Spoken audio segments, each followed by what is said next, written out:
সরকার বলছে, আপনাদের দল থেকে বারবারই বলা হচ্ছে জনদাবির প্রতি আপনাদের একটা সমর্থন আছে, জনগণ যেটা চায় সরকার সেভাবেই করবে এবং তত্ত্বাবধায়ক সরকার নিয়েও সেরকম কথা বলছে। বিভিন্ন খবরের কাগজে জরিপগুলো করছে, এখন দেখা যাচ্ছে আজকে প্রথম আলোর একটা পত্রিকা তারা জরিপ করেছে 90% মানুষ তত্ত্বাবধায়ক সরকার চায়। কি বলবেন আপনারা? প্রথম আলো কাদেরকে দিয়ে জরিপ করিয়েছে সেটা হলো কথা।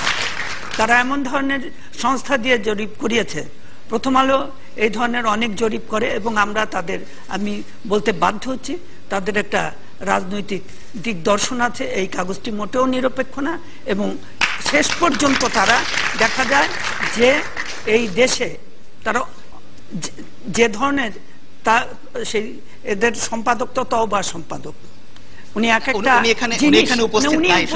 কিন্তু ঘটনাটা ঘটে গেছে। আপনারা কি এই বিষয়গুলো নিয়ে কোনো ব্যাখ্যা চেয়েছেন? যে ব্যাখ্যা চাওয়ার খুব একটা দরকার নেই, ওনাদের লেখা ওনারা লিখবেন আর আমরা জনগণের রায় নিয়ে যা করার সেটাই। আপনারা কি সেগুলোকে গুরুত্ব দিচ্ছেন না? সেগুলোকে গুরুত্ব দেব যদি জনগণ গুরুত্ব দেয়।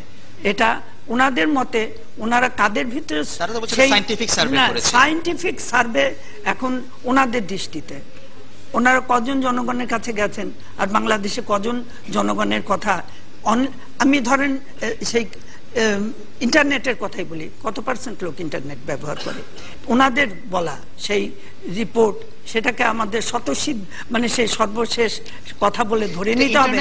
জনগণের ভিতরে আমরা চলি না, একমাত্র ওনারাই চলেন। এই ধরনের শ্লাঘায় ভোগা ঠিক নয়। এবং এর আগে আমি বলবো 2008 নির্বাচনের আগেও কিন্তু তারা অনেক কথা বলেছিলেন।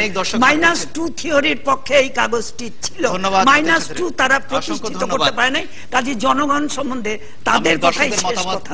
দর্শকদের মতামত দিতে আমি মাননীয় প্রধান মন্ত্রী মহোদয়ের একটা উত্তর দেই। 30 সেকেন্ড। আই হোপ আমাদের মাননীয় মন্ত্রী, আমি ওনাকে অত্যন্ত শ্রদ্ধা করি, ভেরি ভেরি এফিশিয়েন্ট মন্ত্রী, এতে বলতে আমার কোনো দ্বিধা নেই।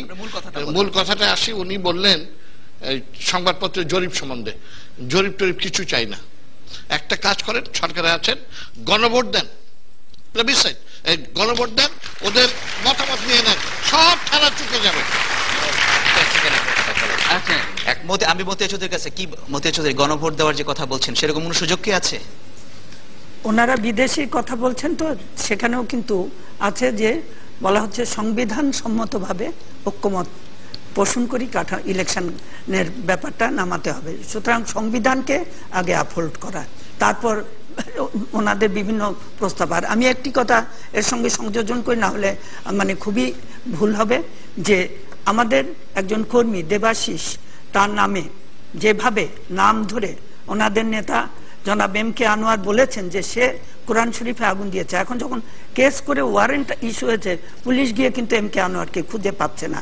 যখন বলেন একটা কথা, তারপরে যখন বাসা থেকে পালিয়ে থাকেন, সেই কেস ফেস করেন না তাদের, না কিন্তু এই ধরনের এই মাপের নেতা এই ধরনের কথা বলে যখন পালিয়ে থাকে, তখন নিশ্চয়ই সেটা তার কাপুরুষতার লক্ষণ এবং তার বক্তব্যের অসারতা।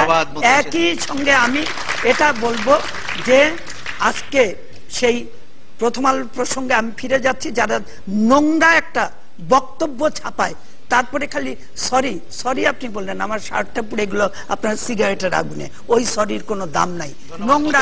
আমরা সেই বিতর্কে আর যাচ্ছি না।